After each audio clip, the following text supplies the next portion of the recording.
Welcome to the Arrowhead Addict podcast with Matt Connor and Sterling Holmes. I am Sterling Holmes. In the words of Minnie Riperton, loving you is easy because you're beautiful. All of you Chiefs fans who listen to this podcast, you're beautiful. We're talking about you right now. Matt Connor, I had to do a little ode to you since you always start the show off with some random music reference. So how you doing, Matt? I'm good. I'm good, man. We're coming off of a loss, and yet I'm just kind of shrugging it off. I guess in my head I'm thinking we had a game where someone had to lose, and like that's the nature of like the definition of a game. So yeah, I don't know. I feel kind of over it already. Did you feel that way, like following the loss, or did you take it pretty tough? Yeah, I was fine. Honestly, I was fine. I was at the game. I had the chance to go to the game. Very nice. Went there. Nick Lowry. Actually, I do a weekly show with Nick Lowry. Very generous. Let me go with him. Had the whole behind the scenes experience. Being a Hall of Famer, Chiefs Hall of Famer doesn't suck. You kind of get some pretty sweet perks. So we had a lot of fun. Went on the field afterwards, and I noticed myself. I was still just excited. Like, even though the Chiefs lost, it didn't take anything away. I wasn't sitting there pissed off. I wasn't sitting here going, oh, well, there goes the season or there goes the 1 seed. All I did was, you know what? The Bills went all in this year. They signed a guy like Von Miller, who had a hell of a game against Andrew Wiley and Orlando Brown Jr. The Chiefs are in the midst of a retooling year, and they kept it to a 4-point game with a chance to actually win. I mean, Mahomes had the ball with about a minute left, a minute 13, right? Mahomes had the ball, chance to win. That's what you want. It was a great game. Mahomes threw an interception in the end zone. You can make the case for should he or should not have thrown that. Then also the Buffalo Bills. I mean, for all this talk of all their talent, yes, they had 1 or 2 mistakes, right? That came back to bite them. The Devin Singletary forward pass. But I'm left saying the youth of the cornerback room giving up only 24 points to Buffalo with no Trent McDuffie, no Willie Gay Jr., no Rashad Fenton, no Brian Cook. I mean, you're sitting here going, you know what? It's going to be okay. Yeah. Before we get into any more Chiefs talk, give a shout out to the best sponsor in the world, Casey Beer Company. I am drinking the Hefeweizen. Yes, pronounced Hefeweizen. Very good. Matt Connor has what's that? The Pils Light. Pils Light. It is delicious. If you do not drink Casey Beer Co. and you live in Kansas City, what are you doing? 4 ingredients only. Steve, the owner right now, is in Germany picking out the hops that he wants to use to bring back. Yes, that is correct. They pick out their own hops. They do it in Germany. It is legitimate. It is that good. Go down to the beer hall, get you a brat, get you some potato salad, get you some beer. If you see the red cartons in the store, pick it up. Casey Beer Co. Dare to beer different. All right, let's get into it, Matt. A lot of Chiefs talk to get into. First off, what were some of the offensive thoughts, your offensive takeaways from that Bills-Chiefs game? Yeah, first of all, before we get too far, just want to say shout out to Rhino for the super chat. Love the pod each and every week. All y'all are the bomb diggity, which, look, I haven't been called a bomb or a diggity since I was in middle school. So to receive both now at this late stage of my life feels really good. Let's go.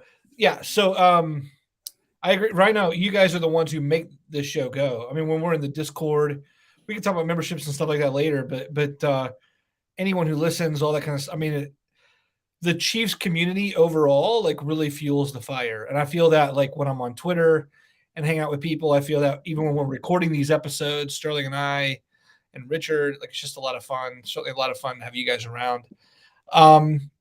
Yeah, I mean, let's talk about the game. I was ecstatic that I was right. I was in the pregame show with Patrick and said we were going to watch the coming out party of Juju Smith-Schuster. And then the guy goes off for the most receiving yards he's had in almost 1,400 days on this planet.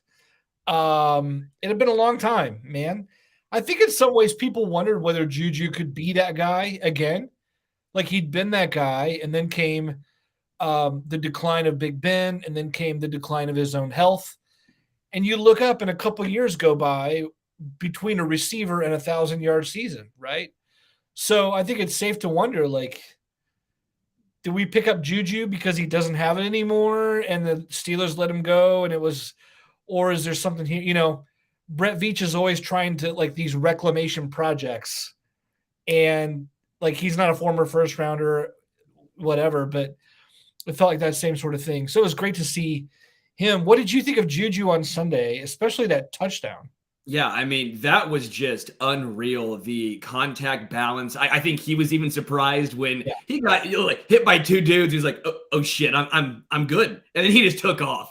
He's not the fastest guy on the team, not the fastest guy in the NFL, especially after injuries, but he is such a good route runner. And that's been the issue. I talked about Matt Verderame actually for a little bit. The Chiefs have a lot of guys who excel in one aspect. They're either very fast and can't run routes, or they're not fast and can run routes. Sky Moore's kind of both. But Juju falls into the not very fast, but a great route runner. He has solid hands, and we saw him in this game. He was one of the few guys that took advantage of the depleted Bills secondary. I think the yards after catch was extremely impressive. I don't think he does this every single game. I'm not expecting 113 from Juju game in and game out, but he was a consistent difference maker in this game. And I think he still is wide receiver one technically in Kansas City. But you have to be thrilled with the improvements over the past couple weeks from MVS, right? We saw MVS start to get up to speed. This game, he was a non-factor. But now we're seeing Juju get more involved. The more and more we see these wide receivers who are either in their first year in Kansas City or rookies gel with Patrick, that bodes well as the season progresses. Again, this is week 6 or going into week 7. There's so many moving parts, so many new faces. It's going to take time. They're all not going to gel. It's not just going to all happen instantaneously. So I think that we're seeing more and more players gel and come together, Juju being this week's guy. Yeah. Yeah, I think one of the things that we miss when we talk about the trade of Tyreek is that you never knew when he was going to break one out. I mean, it could be, here's a simple 7-yard route, a guy misses a tackle and it's over. Or he makes a good move on a couple guys and just outruns them to the edge, and then he's off to the races. And the Chiefs don't have that never know when this guy's going to break it out until that play. Like this year, we've been through 5 full games where no player was like, let me turn this into something totally unexpected and go all the way. And Juju did that on Sunday. So I like what they showed there. I like that he has that potential. He's got the speed to burn guys. Like, he's not slow. At the same time, like you talked about these guys having these, specifically I'm thinking of Juju Smith-Schuster, who has the size to box out and the hands to come down with it. And I'm thinking of Jody Fortson, who's been a little bit silent lately too. And what I'm thinking is when we watch these contested catches in the end zone, right? Like on Sunday, like Elam came down with the ball, the Bills rookie Kyer Elam, who is the cornerback taken after Trent McDuffie, really seemed like the Chiefs said we traded up not knowing McDuffie was going to be there. I wonder if Elam was the target there. Like, they knew they were going to get a corner. And then when McDuffie was still there, they're like, oh, we'll take McDuffie if he's still here instead. So, like, when Elam came down with the ball, I'm thinking, why aren't we going to one of our targets in the end zone that is, like, known for being, like, can make that contested catch, can use his body, can come down with it in that way. I'm still not sure. Like you said, it's early.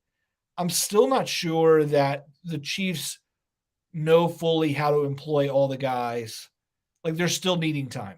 Sure, I think play calling definitely could be questioned here. As great as Andy Reid is, as great as Bieniemy, Matt Nagy, this entire organization, some of the play calling has been questionable, to put it mildly. Obviously, the tackle play has been, I think, the biggest issue overall. Andrew Wiley getting dominated by Von Miller. I actually want to give some credit to Orlando Brown Jr. He wasn't horrible. Some of that pressure was Mahomes dropping back a little too far, holding the ball a little too long. I don't blame him. I think he's always kind of looking around because you're sitting here going, Well, when's it going to happen? When am I going to get hit? I don't know if I completely trust my 2 tackles. So there's a little bit of give and take in that instance. But going back to MVS and that throw in the end zone, I don't necessarily hate it. I've been saying give your receivers a chance.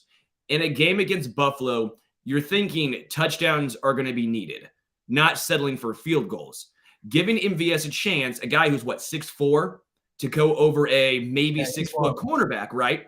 You're sitting here going, he probably should come down with that ball. I get it. MVS is not Jamar Chase. He's not Justin Jefferson. He's not one of these elite wide receivers, but the size is there. I don't hate Mahomes throwing that ball in that situation. I guess I would just say you would almost hope that MVS would come down with it. Again, maybe that's too much hope. Maybe I have too much faith in MVS, but that was my initial thought. Sure. Yeah, it's a good point. I don't disagree. I'm also thinking we haven't seen any real volume of targets to Fortson or Juju in the end zone in recent weeks. I mean, it doesn't hurt when Travis Kelce's catching 4 himself last week. So I get that. But this week, we've had a little bit of problems in the red zone, stalling at times. Yeah. And yeah, it makes me wonder where some of those play calls are at for those guys in particular. Go ahead. I was going to say also, just very quickly, when it comes to play calling, I'm irritated this game.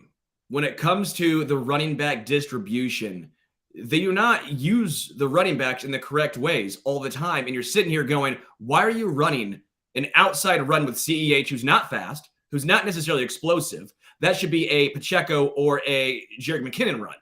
But yet you're using Clyde Edwards-Helaire. There's just certain times when I'm sitting here going, why is Andy Reid or whoever's in charge of putting the personnel out there in this certain situation, why do they know who's on the field? Because in that certain situation, certain scenario, that should not be CEH. That's not what he excels at. And expecting him to all of a sudden show bursts when he's not done that before, it makes no sense. The running backs all have different attributes that they excel at. You have to find that and use it. They're not interchangeable. That's not what these guys are. And so that's why I keep going back to some of the coaching. I do think some of the play calling has not been behooving the running backs as well as you can even say the wide receivers. Yeah, I can see why you don't want to limit your backs in a way. Like if you put a guy in, the opposing defense automatically knows how you're going to use that guy because he's your guy to do this one thing. Like I see why you don't want to be predictable in that way. Oh, Pacheco's in, that means you're going to use him this way and never ask Clyde or Jared the other way. I think there's a case to be made for that. But yeah, for sure. Running Clyde to some outside zone. Matt Milano's beating him outside, time and time again. And the thing there too, Clyde, there's a hesitancy there, right? Like you see him and there's like a lack of instinctual get to it that like when Pacheco hits the ground, he hits the ground running and it's over and he's made the decision. And every now and then it's a bad decision, but at least the decision's made and he's there.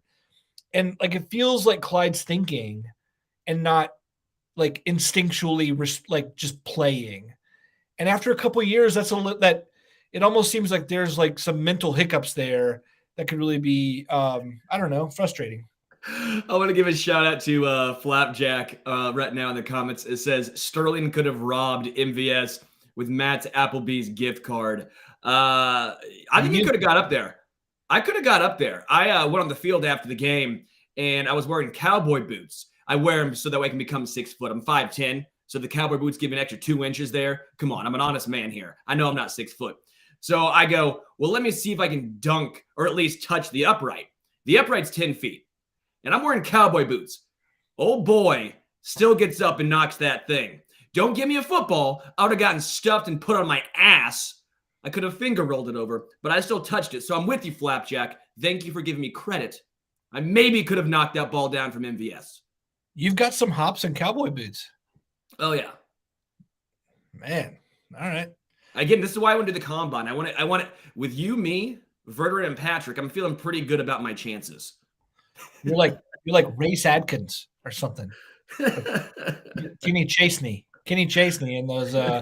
You should run the 40 in cowboy boots. Anyway, Gardner Minshew, the cutoff jorts and cowboy boots. Just really get into it.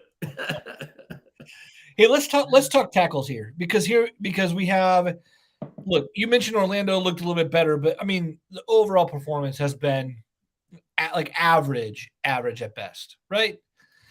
Andrew Wiley's looking even worse. I mean, Wiley deserves a lot of applause, a lot of credit for stepping in as a spot starter at multiple positions over the years. He's been a great find for the Chiefs overall in his body of work. But this year, the edges are really taking down a line that should be like solid and accomplished and receiving a lot of acclaim around the NFL. Like what answers are there at in the middle of a season given what's going on? I mean, do you like I just wonder what you make of the tackle position right now and what can even be done. I don't know what you do during the middle of the season. It's obviously easy to say, well, trade for someone. Well, you're not getting an elite tackle typically halfway through the middle of the season. And if you do, then they have to come in, learn the system, and they have to fit what the Chiefs do. It's not as easy as that. I mean, obviously, Orlando Brown Jr., like, for example, he was solid in Baltimore, very different system than from Kansas City. Your best hope, truthfully, is this year Orlando Brown Jr. reverts back to what he did last year, which was an above-average left tackle. This year, he's been average at best, right? I mean, he's basically been Andrew Wiley, but on the left side and asking to be the top 3 highest paid left tackle. The reason why I don't give as much hate to Andrew Wiley is because we knew what he was. He has not come out and said, I think I deserve to be the 3rd highest paid right tackle in the NFL. He's not said, I'm elite. He's not come out and said this, that, and the other, right? Andrew Wiley, we knew what he is. He's a serviceable, rotational tackle offensive lineman. He is who he is. You're kind of hoping that either Kennard, Lucas Niang gets healthy, and maybe they can take that spot from him. But I think you have to roll with Orlando Brown Jr. unless you really shake things up, move Joe Thuney to left tackle. Allegretti gets thrown into the mix as well. I just don't think that's going to happen. That's too many moving parts, right? That's a lot of moving parts. I will also say Trey Smith has not been as dominant as he was last year. Don't know that's a sophomore slump. Don't know what it is. But Trey Smith has not been the same Trey Smith as he was last year. That is also something to note. Yeah. You got to think that there are some injuries in play here. You got to wonder if there's something going on with Orlando in that kind of way. But yeah, we're not the only ones concerned. You know, Chiefer 65 TPT says, been trying to have patience with Brown.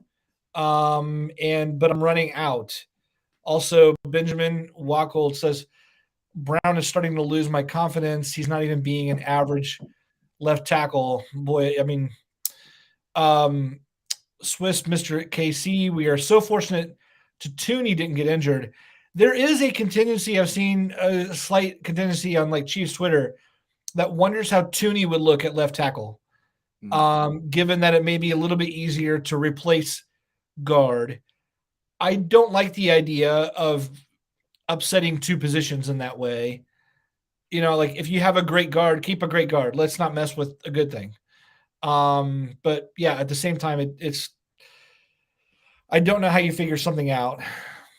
I'm also slightly confused why the Chiefs don't either help more or either use a 6th offensive tackle or keep a tight end and block.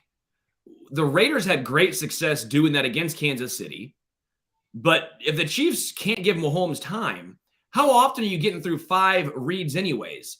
I mean, truthfully, how often are you getting through 5 reads? Yeah. Have an extra blocker and then have only 3 or 4 guys out. Give Mahomes time. He'll find someone. Keep him upright. Keep him safe. I just don't understand this. Maybe I'm wrong here. Obviously, I'm not Andy Reid. I'm not going to be a Hall of Fame head coach. But it just feels like there's some, I don't know. You don't want to, it's worked in the past, so you don't want to do it now. The tackles have been such an issue, especially against these elite pass rushers who Kansas City, I mean, they played the elite pass rushers so far, right? Yeah. But they need help. It's clear as day. We can all see it. Give them help. Hey, look, how much worse could Jaron Christian or Prince Tega Winogo be than Andrew Wiley? Like Andrew Wiley's holding off these other guys who are swing tackles, who are on the roster. Prince Tega is one of these like developmental guys who is growing into something. How high is that ceiling? We don't know. Jaron Christian has started games both left and right side for the Texans for the last couple of years. If he's serviceable, isn't that better than what Wiley's giving us at this point? Like, he was really looking bad at this point. So why are we not seeing a replacement level in there? Can it be worse than what we're seeing? And we're also not hearing anything about Lucas Niang. Someone just asked that even in the questions too. Asking what do we know about his timeline? Like, what do you like? Have we heard anything? I can't recall the last update that Andy Reid has given. No, I've heard nothing. But I would also say, as much as don't take the ball out of Mahomes' hand, run the ball at least a little bit more consistently. They should be able to. They've not been able to, and that's also part of the problem here. When you have the interior that Kansas City has, you should be able to run the football, and they just haven't. We saw it from Buffalo. Give them all the credit. I went into the game saying the running backs are nothing special, and then what did they do? They pounded the rock early on with Devin Singletary, and they were gashing Kansas City on the ground. The Chiefs need to try and do that again. I don't know if they just all of a sudden were pissed off against the Tampa Bay Buccaneers, and that's why they were so good, because they were so angry and wanted to, try and get back. It wasn't the Super Bowl, obviously, but try and show something, get some dignity back. But it was that one game, and that was it. Like, they should do that every game. The Buccaneers front is just as good as Buffalo's. Yep. I just don't understand. Yeah, I'm with you on that one. There's a lot of great opinions, a lot of great questions flying. Just want to say, so many of you who are commenting or asking questions are a part of the AA memberships here at Arrowhead Addict. Just want to let you guys know too, we have memberships that you can be a part of and sign up for, and we'd love to have you be a part of it. There are 3 levels of memberships, and just want to let you know, you can go to arrowheadaddict.com/memberships and see everything there. But know this, when you sign up for even the rookie camp level, you get access to great weekly newsletters from our own Adam Best. And you get view only access to our Discord. But from there, with the starting 11 or our newest level, the Ring of Honor, for $9.99 a month, you get full Discord access, the newsletter, you get Film Fridays with like extra video content from our own Matt Verderam. So much more. We all hang out there. We love to take reader questions from the Ring of Honor for the show like this. There's also fantasy leagues and trivia and giveaways and all kinds of other things too. So anyway, check out all of the details, arrowheadaddict.com/memberships. Sterling, by the way, shout out to, it must have been your great speech right there. Corey Rowe joined the Ring of Honor. So thank you, Corey. Welcome to Corey. Come on, Corey. We're going to have some fun in there. We'll have a very good time. Sterling, did you have defensive takeaways from the game? Oh, yeah. Clearly there's a lot to talk about there. Let's start in the secondary, because that's been a big part of the conversation there, right? You have no McDuffie, you have no Cook, you have no Fenton, which means we saw L'Jarius Sneed move inside, and then you had starting on the outside Jalen Watson most of the time and Joshua Williams most of the time. A 4th and a 7th round pick again in the single most anticipated game of the year against the Bills. What did you think of overall that like the cornerback group or the secondary on Sunday?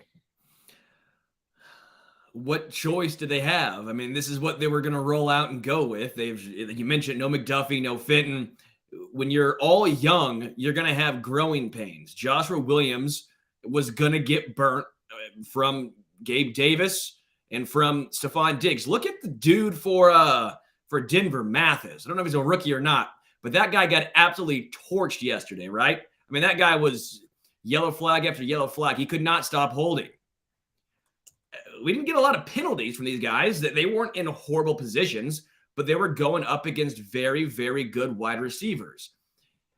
You could have said maybe they should bracket those guys. They could use some help, but also you can't get any pressure with 4.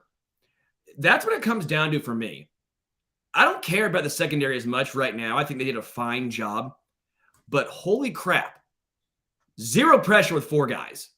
Not even close. So Spags has to blitz with a 5th or even a 6th guy.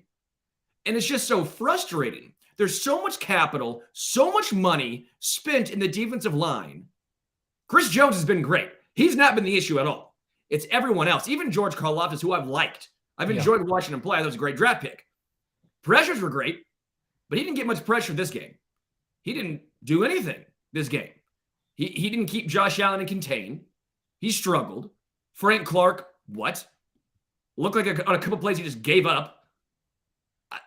I don't know. They need some edge help because there's no way you can expect a rookie cornerback one-on-one with Stephon Diggs or Gabriel Davis to hold that long against Josh Allen being the quarterback when there's 0 pressure on them. No chance. Yeah. Yeah, I'm with you. I actually liked the job that the cornerbacks did. I thought they did exactly what you would want them to do. I like Josh Williams came up with some great run defense. And he got burned, but he was left alone against a stellar offense is going to happen. Real quick, just want to give a shout out. Evan Gabrielson with the super chat. As always, love the pod. You guys are awesome. Would love to see more Pacheco on the field. I think Clyde isn't it. What do you think of that, Sterling? I think right now with the offensive line, or should I say tackle issues, I don't trust Pacheco in pass blocking yet. Maybe because we haven't seen it enough, so maybe I could be wrong. He's incredible, but it leads me to believe that Andy Reid, the offensive coaching staff, they don't trust Pacheco as much as McKinnon or Clyde in pass protection, and that's why we're not seeing more of him. If the offensive line improves 100%, we'll probably see more Isaiah Pacheco, but until the tackle situation gets shored up, it's going to be difficult for him to see the field, most of it being just when these tackles are getting burnt, do they trust him to pick up the blitzer? Yeah. I'm not over Clyde. I mean, Clyde has really shown up big in several games already this year. He carries the weight of being the first round pick. There's nothing he can do about that. It is what it is. But yeah, I'm not over him. At the same time, I think we're all intrigued, like Evan is, by Pacheco to see like what he can do and what's possible there. Remember that quote from Brett Veach right before the draft? He said, I think there's a late round guy there. He mentioned, I love the running backs in this draft, even the late ones. I think there's 1,000-yard back that could be had in like round 7 or late rounds. And then we grab Pacheco, and I think everyone's kind of like, hey, is he that kind of guy? I would love to see it. But you're right. He's got to have a more well-rounded game. Earning the trust of the coaching staff makes all the difference there. So I want to go back to the defense real fast. They lost Turk Wharton, which I think was a bigger hit than what people realize. Like he was a decent disruptor in the middle, and Mike Dana's also been gone. I'm a little bit more hopeful that Karlaftis can grow, that Dana can bring a little something. Chris Jones looks like he's playing for Defensive Player of the Year. I mean, he's for sure a top 5 defender in the NFL right now.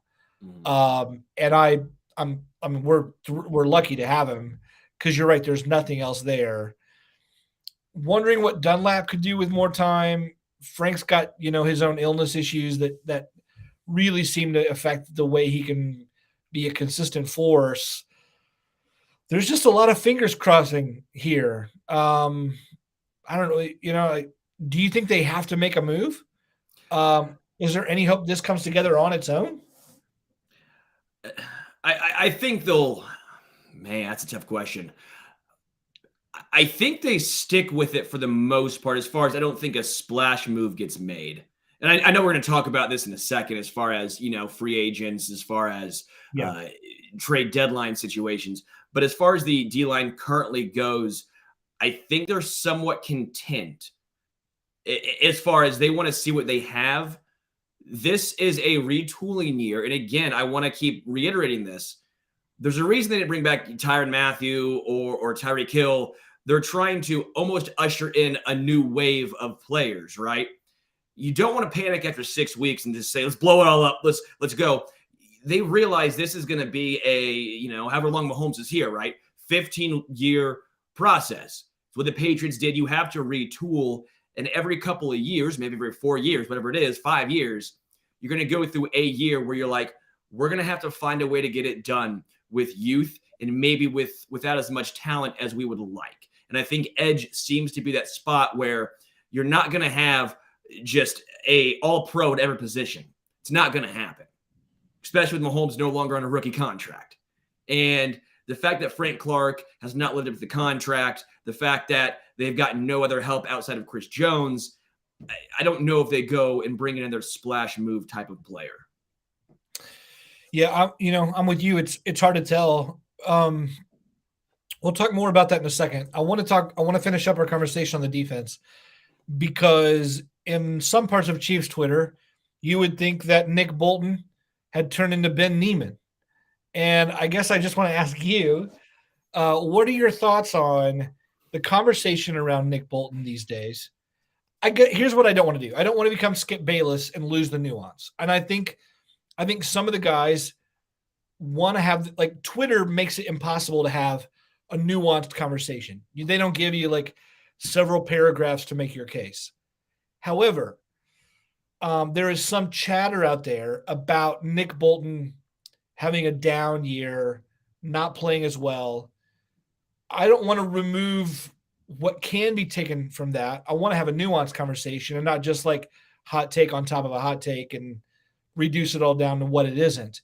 But I wonder what your take is on Nick Bolton this year. He hasn't had Willie Gay next to him for the last several games. He's holding it down with a lot of other pieces missing in front and behind him. Like, what's your take there? I know he's your boy, MIZ, but yeah, tell us what you think. Earmuffs, kids. I think it's fucking asinine that people would hate on Nick Bolton. If you think Nick Bolton is the issue on this defense, what the fuck are you doing? What are you watching? They're like, well, he's got to shed tackles.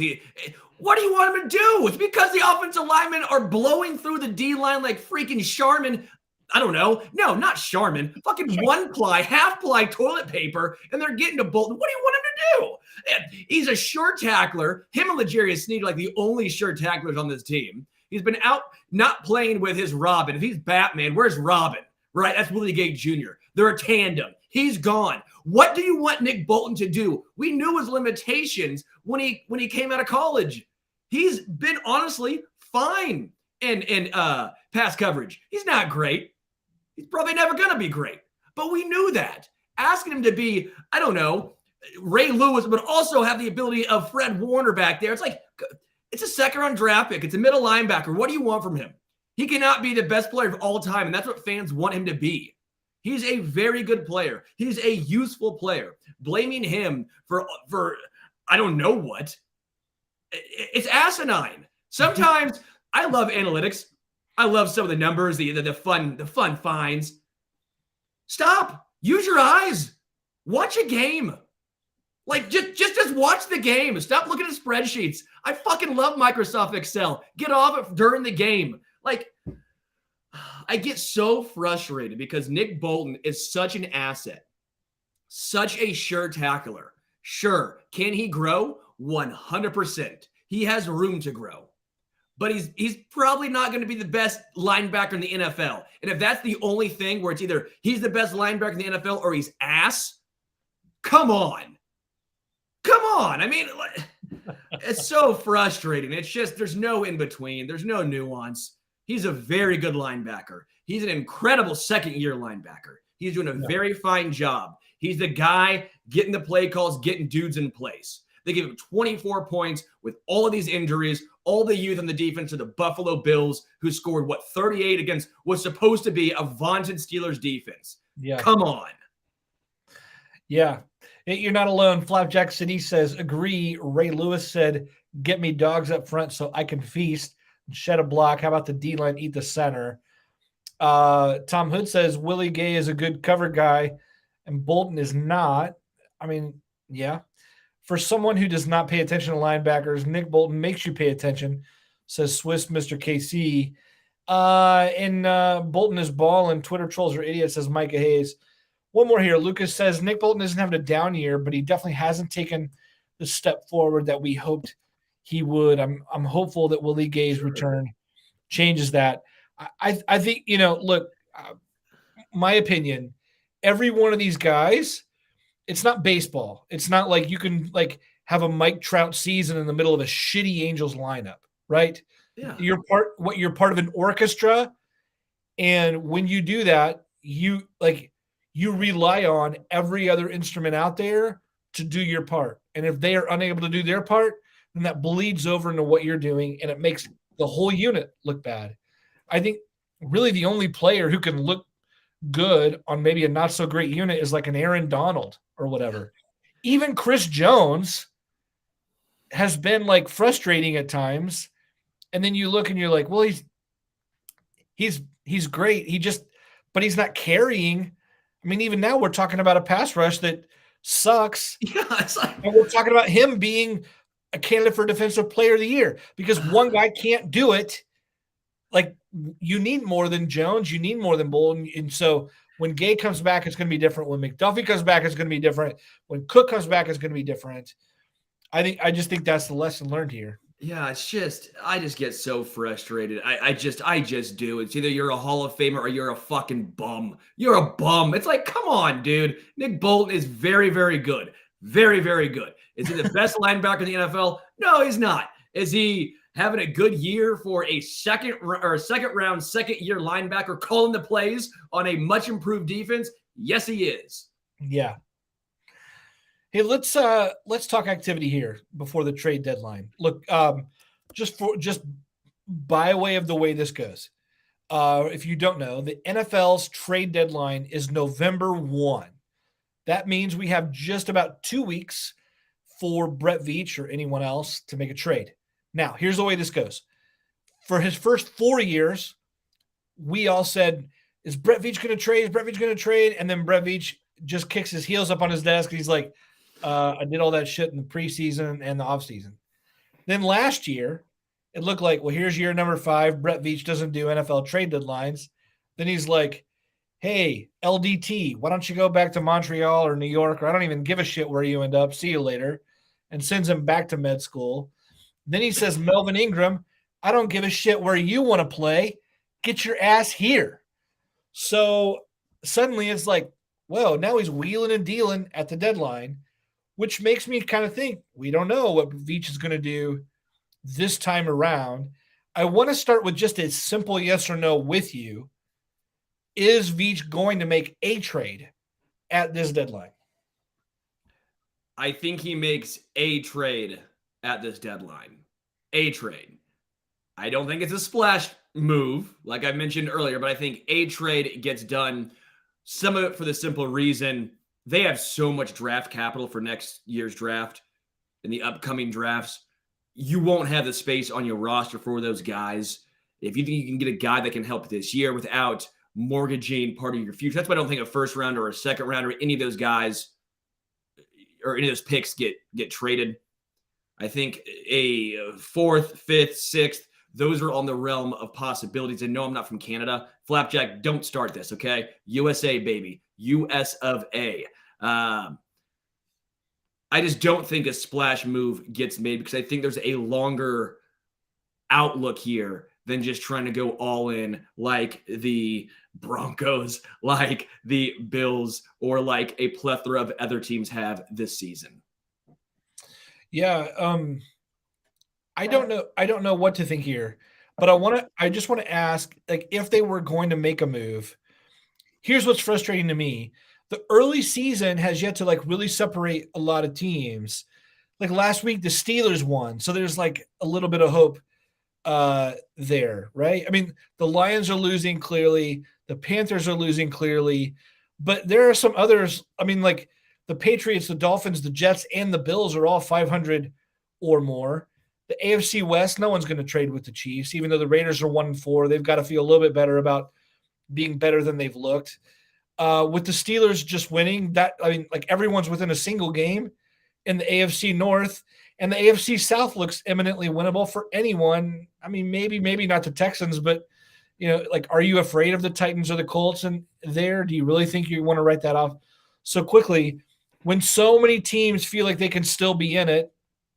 What do you do with that? I don't know. I will say this: the draft next year is in Kansas City, and some people have said there's no way the Chiefs are trading like their first round pick, knowing they could announce that in front of a home crowd. Do you buy that or not? Yes. For multiple reasons, but I do buy that as one of the reasons, even if it's not the largest reason. I just think they're trying to get younger, controllable talent. You do that through the draft, especially through first round draft picks. They're not going to keep all their fourth, fifth, sixth, seventh rounders. I agree. But that first rounder, if you can get a tackle, if you can get an edge, a wide receiver, a position of need, the best way to do that is through the draft as far as young, controllable talent. Sure, it's not going to probably be Brian Burns at edge at pick 30, 31, 32. But if you can get a useful player, because again, Mahomes is now no longer on a rookie deal. Travis Kelce, while he did revamp some of his contract, I think most of that was just for the rest of the season to make practice squad up and down, right? That was more or less, I think they needed some breathing room. So Travis Kelce, thank you for the 3.5 mil to let the Chiefs have at least something to operate with. But they have some expensive players now. Joe Tooney is a very expensive left guard. They have to figure out what to do at left tackle going forward, right? Whether that's Orlando Brown Jr. or not. There's money. They're bringing in Brian Burns, as much as I would love that, right? Phenomenal player. You give a first rounder and probably a second rounder to get him. Then you got to re-sign him. That's a lot of money. Yeah. One, I don't think Carolina is going to trade him because you don't draft those type of players to trade them. But two, if I'm Kansas City, I don't think I want to give up a first and second rounder and then re-sign him. You just did the same thing with, again, little different, but Frank Clark. Burns is better than Frank Clark ever was. But you still don't want to do that. You don't want to double down that decision. We saw what happens if you think a guy has something left in the tank, all of a sudden does not, and now you're stuck with a massive contract and no draft capital. Would you rather – what if the best you can get is a Karlaftis? Which – I mean, sure. We don't know the ceiling there, but it seems to be lower than a Burns, right?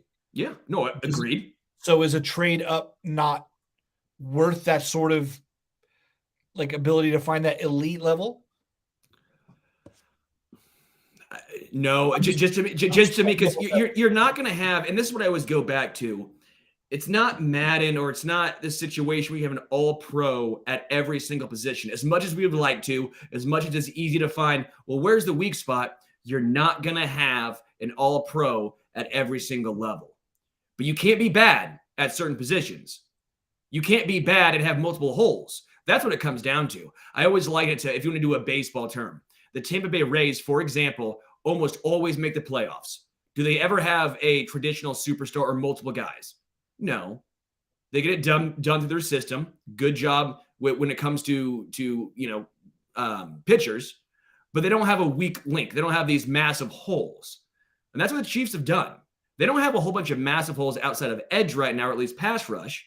So get some improvements there, but you don't want to go all in there and then all of a sudden now you can't pay your left tackle. Now you can't pay a wide receiver to come in and make an impact. Then you're taking deficits over here.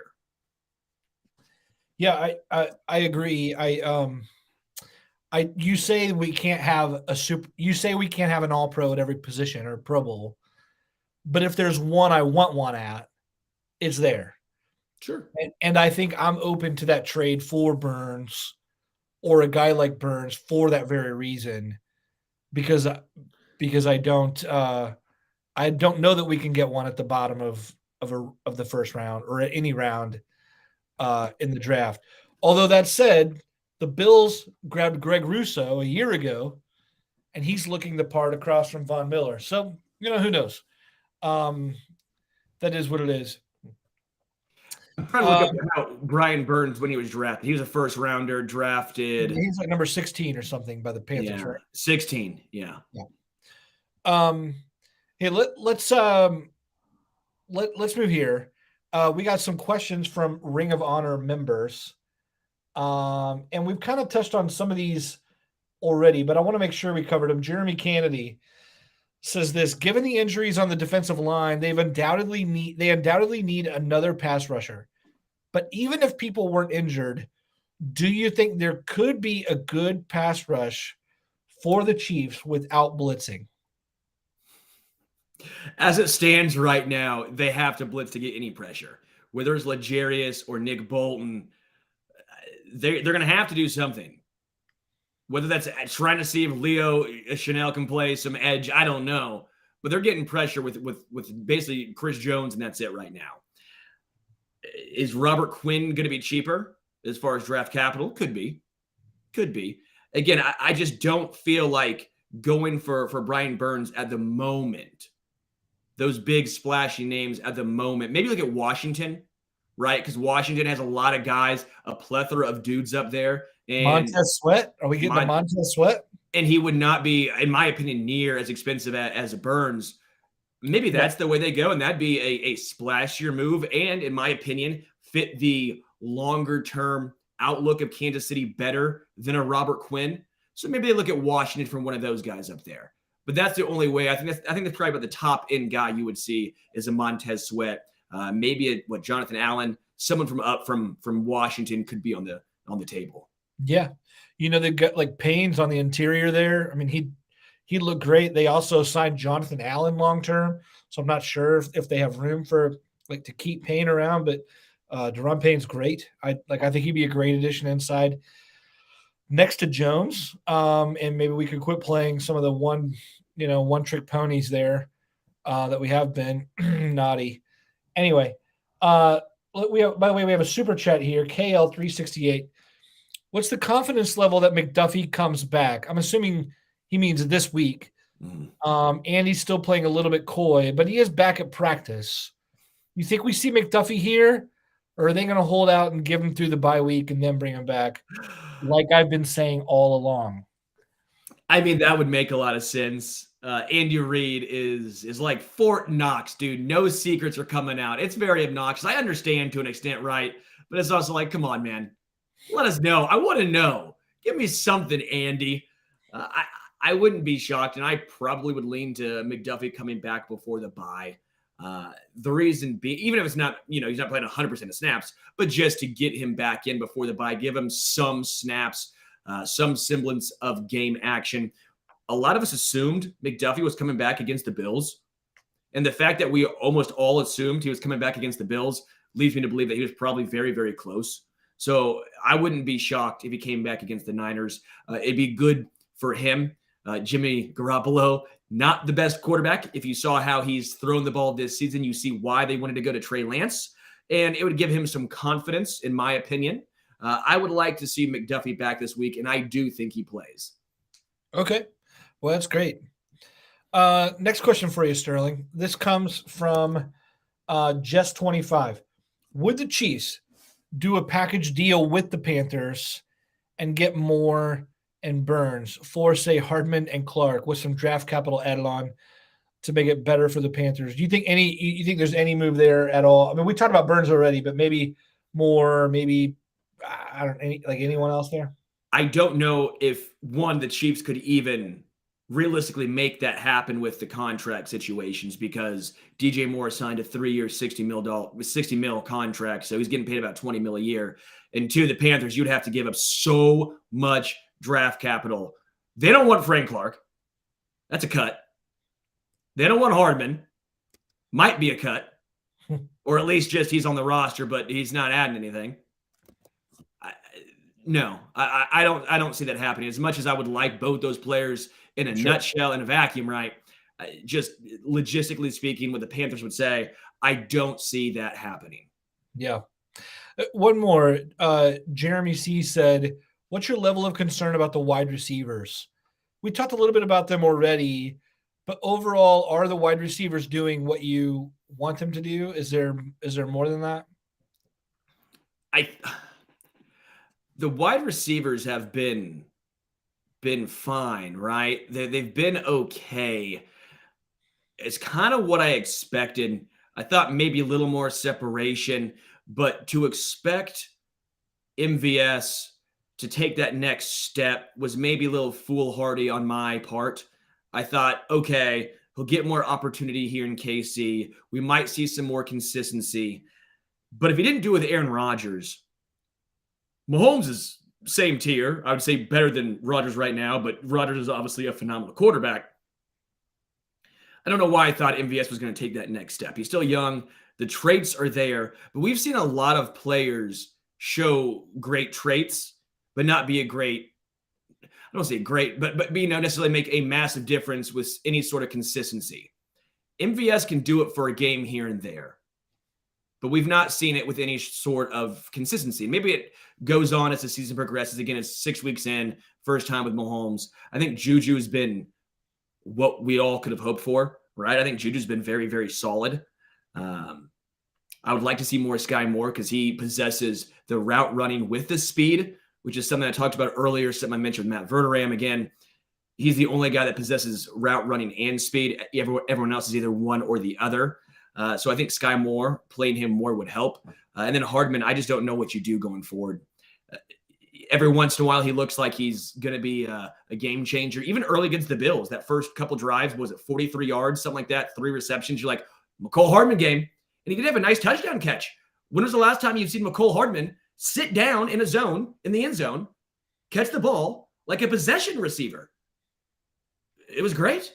So maybe that's something he's learning, but it just still feels like him and Mahomes are not always on the same page. As far as the receiving core goes as a whole, this is probably what we should have expected. Yeah. Yeah, without Tyreek, that's what you're going to get. By the way, if you don't like Sterling's takes right now, just know Evan Warner calls him the great value Jim Rome. So, Evan, I met you this weekend, pal. Come on.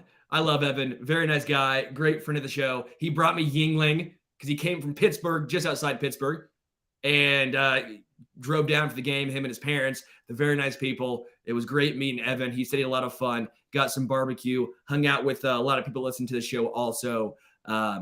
So cheers, Evan. Very nice of you. But yes, I basically am apparently the great value Jim Rome. Dude, I'd put that on my bio if I were you. That's good. It is in Discord, apparently. I didn't even make it. Someone put it for me. Oh, I love it. I love it. Hey, let's talk 49ers real fast. I want to hear your prediction. Can you what's your early feeling premonition about going into Santa Clara this weekend, Levi's Stadium, facing Kyle Shanahan and the 49ers? Well, the Niners are very banged up. This is a good time to face them, right? Very, very good time to face them. I think it's going to be a closer game than the majority thinks. I don't think Vegas is that far off. I think, 3 points? Mm-hmm. A little low, but if it was, 24-17, 21-17, I wouldn't be shocked. Even with all the injuries to the Niners, they have such a great scheme, such great coaching. They take care of the ball. It just feels like a bad matchup for Kansas City, just scheme-wise. Even with all the injuries, it just still feels like a bad matchup scheme-wise. I don't see the Chiefs blowing the Niners out. I think they win, but I think it's going to be one of those ugly games where you're like, let's just get through the bye and then look forward after that. You're making a lot of a team that's lost to the Bears, Falcons. Correct. And who else? The Broncos. Correct, yeah. You still think they're going to be tough? I think it's going to be tough. Again, it's just based on scheme. It's just based on how the Niners operate. I don't think it's a great matchup for Kansas City. That zone read, as far as the running backs in space, great blocking up front. I think it's going to be difficult. You're going to see Nick Bolton again, probably with like 15 tackles because he's the only guy out there, able to tackle because the D-line gets pushed back for Kansas City. I don't think the Niners score a lot of points. I think the over-under was like 44.5, and I took the under. I would rip the under. It's just one of those games where I think the Chiefs win, but it's going to be an ugly one. I'm kind of the opposite. I think we're going to blow them out. The Niners are hurting. I think we get some real key defensive pieces back. I think Mahomes is going to want to shake off the Bills game and go into the bye on a high. Yeah, I think Chiefs win this one by 2 scores or more. Wow. Hey, I would love that. If there's a game where I can have no worry, blood pressure not going through the roof, I'll take it. That statin medication can only do so much. Nice. All right. You want to do some must list? Is that what you want? Let's do it. That pause right there made me seem Matt wants to do the must list. And you know what we must do? Bring in Richard. Boom. What's up, guys? Dude, nice uppercut, Richard. Yeah, thank you. I forgot That was the China 25 miles per symbol. hour. This guy, you're I keep fucking up, forgetting it. Sterling. I can go get it. It'll take me 30 seconds, 45 seconds to get it. I can get it. No. Okay. No. Okay. Next time. Must list this week. If you're new to this, just know that every week we end our episode with a recommendation. We call it the must list. You can recommend whatever you want. We've recommended everything from old music, which is always Sterling, bringing up something that his grandpa played when he was a kid, to banh mi sandwiches, because we recommend whatever the hell we want. Richard, I would love to roll out the red carpet for you, my friend, and say, what are you recommending to all of us this week? All right, guys, it's October. I'm still watching horror movies, one a day, every day. We're doing a rewatch, and then we're doing a new movie, alternating. And I for the first time, watched The Hitcher, 1986 The Hitcher, starring Rutger Hauer as the titular Hitcher. And then you got Thomas C. Howell as Jim Halsey, the stupid guy who picks them up. And then Jennifer Jason Leigh, who I didn't even realize was in that. Awesome film. You can find it on HBO and Hulu, though it's in 4:3, which is super weird. I don't know why they're even showing it in that format, so that kind of bugged me. But beyond that, I enjoyed it a lot. It was really freaky. Yeah. Man, Rutger Hauer, I haven't heard that name in a long time. Mm-hmm. I just love that you're talking about it like a is it a classic? To me, it is. I've never even seen it until then, and I was like, "This is a classic."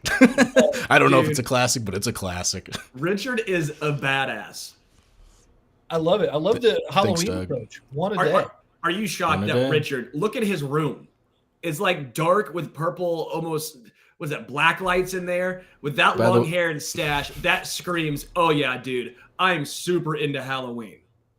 And I just want to clarify, if anyone notices there's a futon here, that's just because my parents are visiting. My mom's visiting, so I don't always sleep back here. But yeah, it is a cool room. Sterling, what do you got? What's your must list this week? Yeah, I went with again. This is not quite grandpa, but it's more or less maybe your age. Come on, dude. It's Screaming for Vengeance, Judas Priest. All right. Back off, man. Back off. Let's hear your best Judas Priest. Oh no chance. Come on, just give us some sort of. You think different album, but you think I'm going to sing Painkiller right now? Dude, no shot, pal. The people demand. No shot. No, I can't do it. I can't sing the Hellion or Electric. You want to sing Electric Eye right now? Dude. Hell Bent for Leather? No chance. Is that the name of a song? Hell Bent for Leather? Oh yeah, big time. All right. Yeah, that sure was. Are you listening to Judas Priest this week? Yeah, I love Judas Priest, dude. Honestly, a very good song off a weird album that Judas Priest had was "You Say Yes" off of Point of Entry. Very good. How often do you press play on a Judas Priest album? Oh, pretty often. I mean, just in general, I just listen to different stuff. Chili Peppers came with a new album called The Return of the Dream Canteen. Very, very good. Frusciante absolutely shreds on it. But I love Judas Priest, man. Rob Halford, come on. I said no. I was just curious. Yeah. How often do you put on Judas Priest? 0. Never. Richard? 0. Sorry. See, Richard says that's too soft for me. Looking at what you look like, and he's like, I only listen to Slipknot. Slipknot. All right, thank you. We just synced that up on. No. Hey, Richard, by the way, what's your favorite horror movie recommendation? That I've seen this year. I'll you know what? I'll say I watched this movie called Brain Dead that was pretty gnarly. It's by Frank Henenlotter, the guy who's done like a Basket Case. If anyone's ever seen that or knows that, yeah. I can't go into what Brain Dead's about, but check it out. I warn you, though, there's some really crazy stuff in there, but it's cool. Someone says you look like you have a smoke room with black lights and Cypress Hill posters. I saw that. That's actually a Toxic Avenger poster, though. So more horror movie nonsense. Toxic Avenger. I mean, Richard is insane in the membrane, though. Have you guys seen Event Horizon, that horror movie? Oh yeah. I think that's probably my favorite horror movie ever. It's like freaked me totally. I do like the guy. I forget that actor. The guy from Jurassic Park. He rules. Sam Rockwell or something. Sam Neill. Sam Neill. That's it. Yeah. I don't understand scary movies. Like, why do I want to scare myself and then, like, in the middle of the night be like, oh shit? Like, I hate that. Why would I do that to myself willingly? The answer, Sterling, is that we, as humans, we don't have like natural predators anymore, and we don't feel scared by things. So these movies help us get scared. Bullshit. Bears, brown recluse spiders, tearing your ACL playing basketball. Those are all predators. Let me tell you. Okay. I don't know what to say. I'll keep mine Halloween centered. I'll make my must list Event Horizon, and just call it that because I feel like people need to see it if they haven't already seen it. By the way, this is a total aside. Do you guys I'm old enough? This may sound weird. I'm old enough to have been kind of adultish when the internet was like. Did you guys ever see the Blair Witch Project, the original? Oh, yeah. Saw it in theaters. Yeah. Saw it in theaters. And at the time, it was like a marketing ploy. They used all actors that no one had ever heard of. There was no IMDb page. No one had ever heard of anyone associated with the film. And they were pitching the film as we found this footage in the woods in Western Maryland or something, right?